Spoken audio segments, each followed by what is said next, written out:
शिव पुराण भी वही कहती है, आपका और परमात्मा का संबंध एक हो जाए। कोई ऐसा संबंध हम भगवान से बना ले, कोई एक रिश्ता हम परमात्मा से ऐसा बना ले कि उस रिश्ते के बल पर हम भगवान के हो जाएं और भगवान हमारा हो जाए।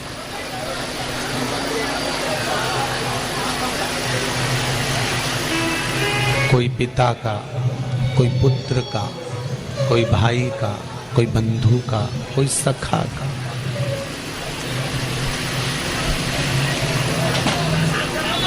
और जब ये संबंध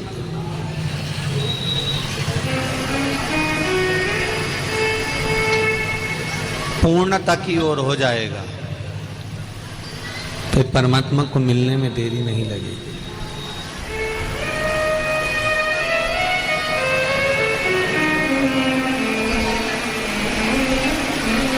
कभी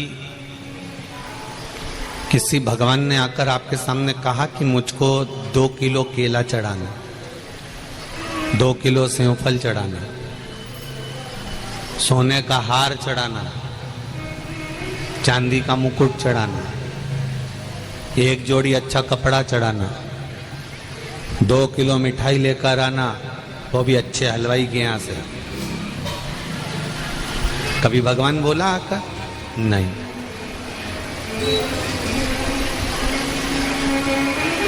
भगवान ने कभी नहीं कहा कि मुझे ये वस्तु लाकर दे। भगवान कभी नहीं कहता कि मुझे ये सामान लाकर दे। भगवान कभी नहीं कहता कि मुझे ये वस्तु का होना जरूरी है, ये नहीं होगा तो मैं प्रसन्न नहीं होऊंगा।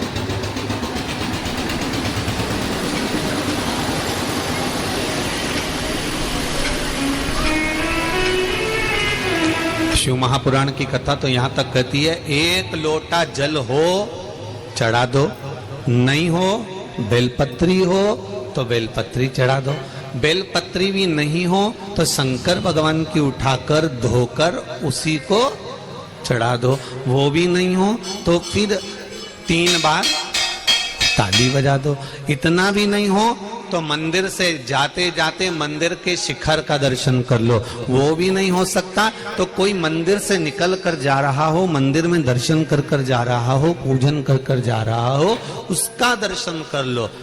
अगर वो भी नहीं हो सके तो कोई पंचाक्षर मंत्र, षडाक्षर मंत्र या श्री शिवाय नमस्तुभ्यम, या तो नमः शिवाय बोले, ओम नमः शिवाय बोले, श्री शिवाय नमस्तुभ्यम बोले, राम बोले, कृष्ण बोले, 12 अक्षर मंत्र ओम नमो भगवते वासुदेवाय बोले, दत्त बोले, देवी बोले, भगवती बोले, भगवान का नाम ले रहा हो, कोई परमात्मा की भक्ति में डूबा हुआ हो, जो मंत्र का जाप कर रहा हो, जिस मंत्र का कर रहा हो, आप उस मंत्र के जाप करने वाले व्यक्ति का भी अगर मुख का दर्शन कर लेते हो तो शिव महापुराण की कथा कहती है, समझ लो भोलेनाथ का दर्शन हो गया, शिव का दर्शन हो गया।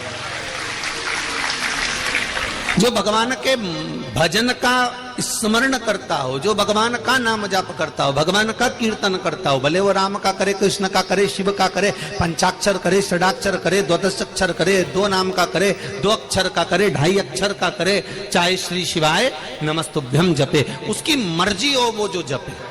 अपना प्रेशर किसी के ऊपर नहीं होना चाहिए कि तुम्हें ये जपना ही पड़ेगा, तुम्हें राम कहना ही पड़ेगा, तुम्हें कृष्ण कहना ही पड़ेगा, तुम्हें पंचाक्षर बोलना ही पड़ेगा, तुम्हें षडाक्षर बोलना ही पड़ेगा, तुम्हें श्री शिवाय नमस्तुभ्यम बोलना ही पड़ेगा, तुम्हें 12 अक्षर ओम नमो भगवते वासुदेवाय बोलना ही पड़ेगा, तुम्हें दत्त बोलना ही पड़ेगा, तुम्हें देवी का नाम लेना ही पड़ेगा। हमें किसी के ऊपर प्रेशर नहीं। इसलिए तुलसीदास जी ने अपने पद में लिखा, चौपाई में लिखा कि कलयुग केवल नाम धारा।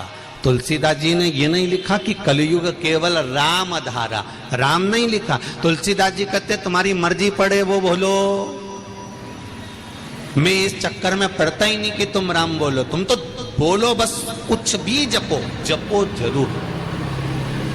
तुलसीदास जी ने ये चौपाई क्यों लिखी कि कलयुग केवल नाम धारा? क्योंकि तुलसीदास जी को मालूम है मैंने मरा मरा जपा तो राम, मैंने मरा मरा जपा तो मुझे राम मिल गया। तो तुम कुछ भी जपो, जपो तो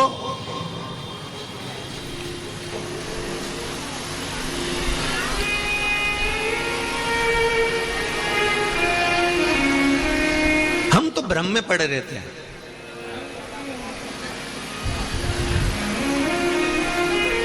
हम 24 घंटे हर पल, हर घड़ी, हर क्षण प्रैक्टिकल करने में लगे रहते हैं। पहले कृष्ण जप के देखते हैं, कृष्ण से काम नहीं हुआ तो राम जप कर देख लेते हैं, राम से काम नहीं हुआ तो शिव जप लेते हैं, शिव से काम नहीं हुआ तो देवी जी को जप लेते हैं, देवी जी से काम नहीं हुआ तो दत्त को जप लेते हैं, दत्त से काम नहीं हुआ तो ये देवता जप लेंगे। हम 24 घंटे प्रैक्टिकल का जीवन जीने का प्रयास करते हैं।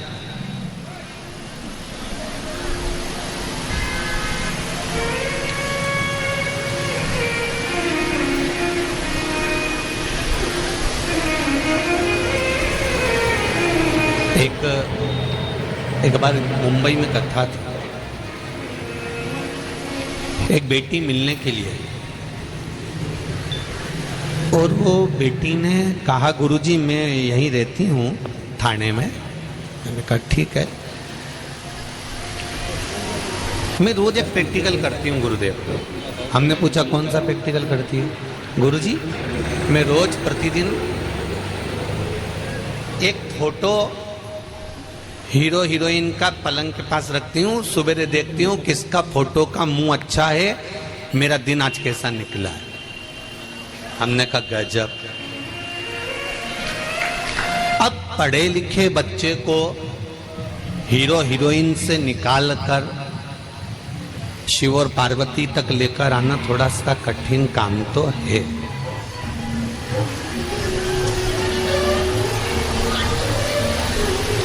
आज संपूर्ण विश्व के लोग अगर सुबह सुबह मंदिर जा रहे हैं, पढ़ा लिखा लड़का लड़की एक लोटा जल अगर शिव जी को चढ़ा रहे हैं, स्कूल जाने से पहले बच्चे अगर शंकर के मंदिर जा रहे हैं, तो समझ लो कि कितना कठिन हुआ होगा कि व्यक्ति कहीं जा रहा था, किसी दूसरे धर्म में प्रवेश कर रहा था, किसी दूसरे ओर जा रहा था, उसको निकाल कर वापिस टर्न कर कर सनातन धर्म के उस मंदिर तक पहुंचा देना कितना कठिन काम होगा। जरा विचार करिएगा।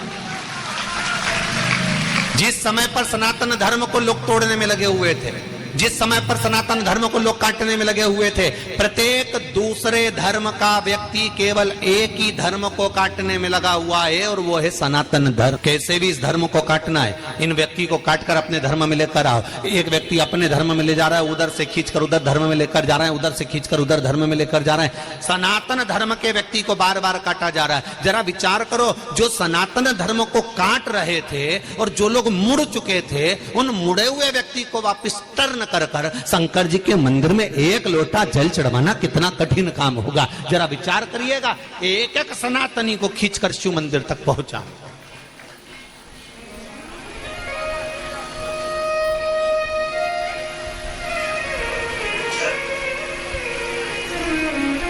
और शंकर मंदिर तक कब गया वो? जब उसके हृदय में विश्वास जागृत हो गया। उस बेटी ने कहा मैं रोज हीरो हीरोइन का फोटो देखती हूँ, जिसका मुंह अच्छा रहता है उसका मैं एक हफ्ते तक मुंह देखकर अपने काम पर जाती हूँ, मेरे को फलता है। तो हमने कहा एक काम करोगे? उसने कहा जी गुरुजी।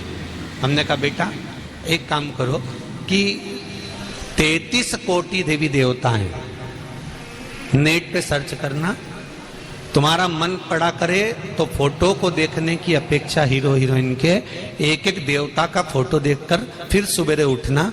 अगर कोई फायदा हो तो ठीक है, अगर 33 कोटि देवी देवता से तेरे को कोई लाभ मिले तो तू देखते रहना, नहीं तो वापिस हीरो हीरोइन का फिर मुंडा देख लेना, उसमें क्या दिक्कत।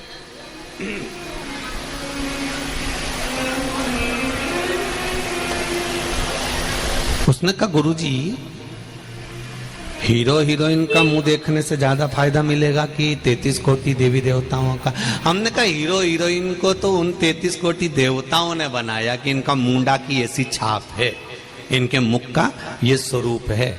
जिसने बनाया, हम यदि उसी का मुख देख लें तो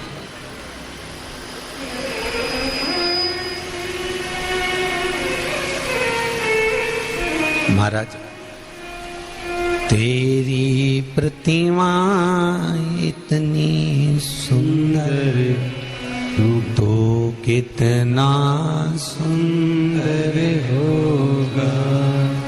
यदि हम,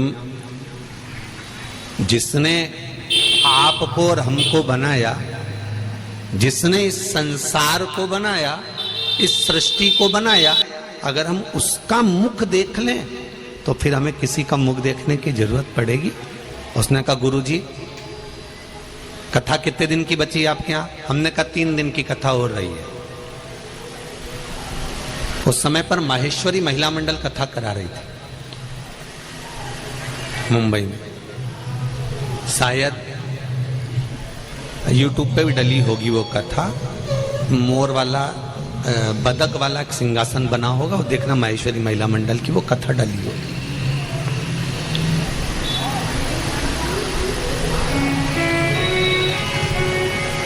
यहाँ पर भी मैं माहेश्वरी महिला मंडल को और माहेश्वरी महासभा को धन्यवाद दूंगा, जिन्होंने बस लगवा रखी है भक्तों को यहाँ तक लाने और ले जाने के लिए निःशुल्क। उनको बहुत बहुत धन्यवाद, बहुत बहुत साधुवाद। और भी सेवक लोग सेवा में लगे हैं। अग्रवाल समाज है, ब्राह्मण समाज है, साहू समाज है, पाटीदार समाज है। बहुत से लोग यहाँ से वहाँ तक, कोई ऑटो चलवा रहा है, कोई गाड़ियाँ चलवा रहा है, कोई बसें लगा रखी है। आपको बहुत बहुत धन्यवाद है। छत्तीसगढ़ के वास्तव में वो कहते हैं ना, छत्तीसगढ़िया सबले बढ़िया है। तो कहीं ना कहीं तो ये तो है, धान का कटोरा तो धान का कटोरा है, ये निश्चित है।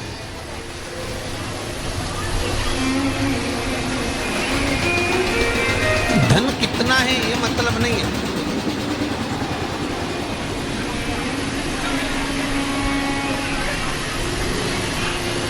अच्छा, एक चीज और देखने को मिली छत्तीसगढ़ में, ये हमारी तीसरी कथा हो रही, पर तीसरी कथा में भी हमने देखा कि ये पंडाल भी धान के कटोरे जैसे ही बनवाते हैं।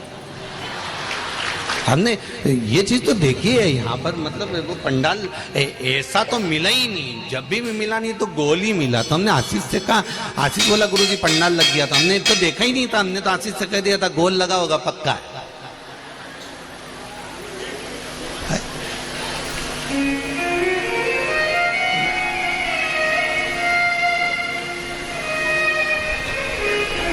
धन है नहीं है, संपदा है नहीं है, दौलत है नहीं है, उससे कोई फर्क नहीं पड़ता।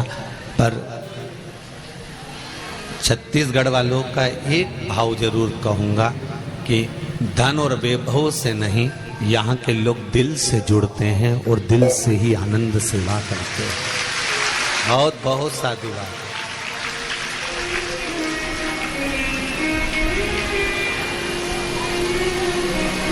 अब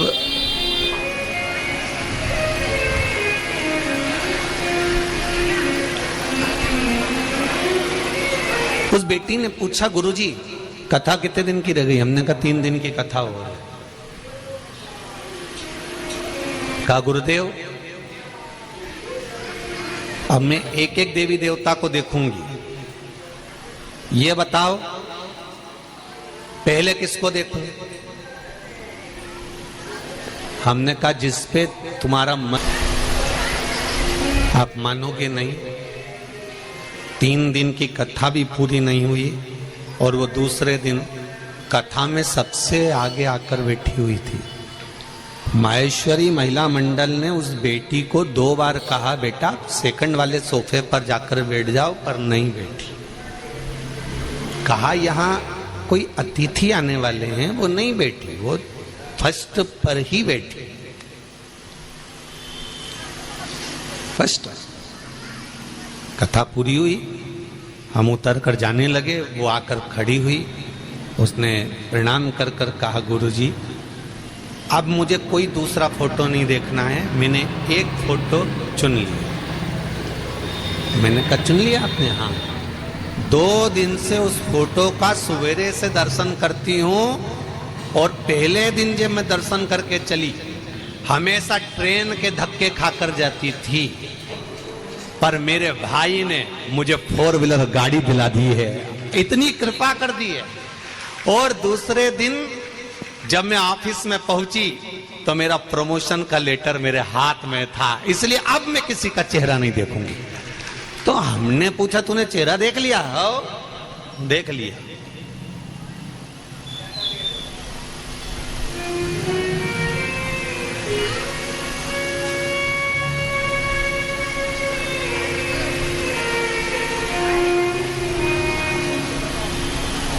हमने पूछा किसका देखा?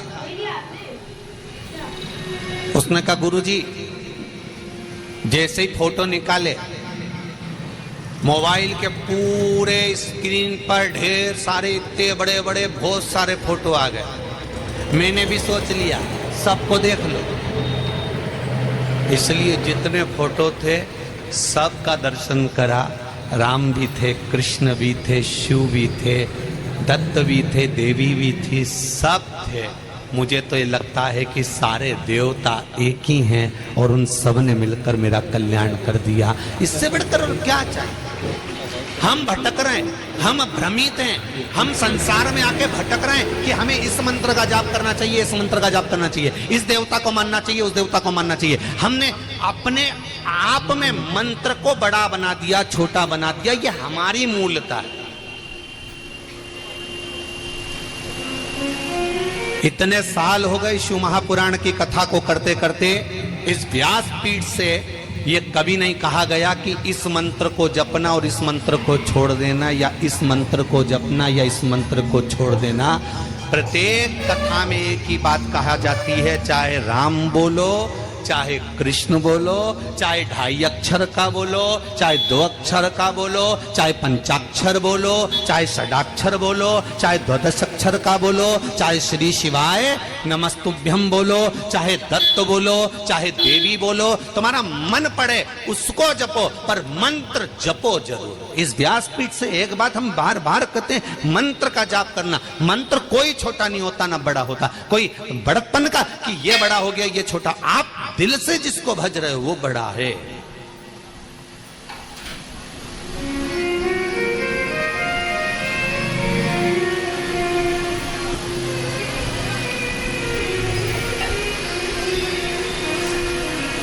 भेरूलाल और नाथूलाल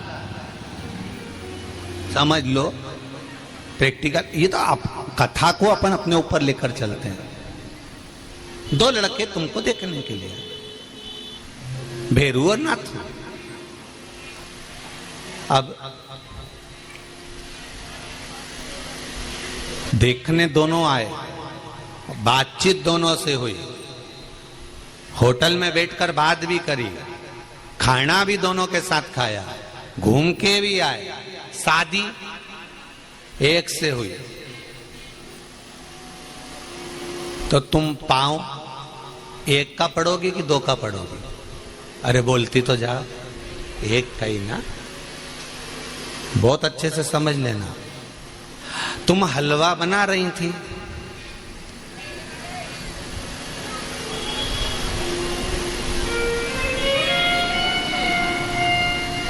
हलवा ज्यादा सीख गया, आंच ज्यादा लग गई, जल गया, तो वो हलवा नाम रहेगा कि जलवा नाम रहेगा? अरे बोलो तो। अभी तक तो वो हलवा था, हलवा, क्योंकि वो जला नहीं था, सिक रहा था, बढ़िया था, घी भी डला। अब सीखते सीखते सीखते सीखते सीखते सीखते उसमें आग लग गई, उसमें हलवा का नीचे से जलवा हो गया, मतलब पूरा जल गया।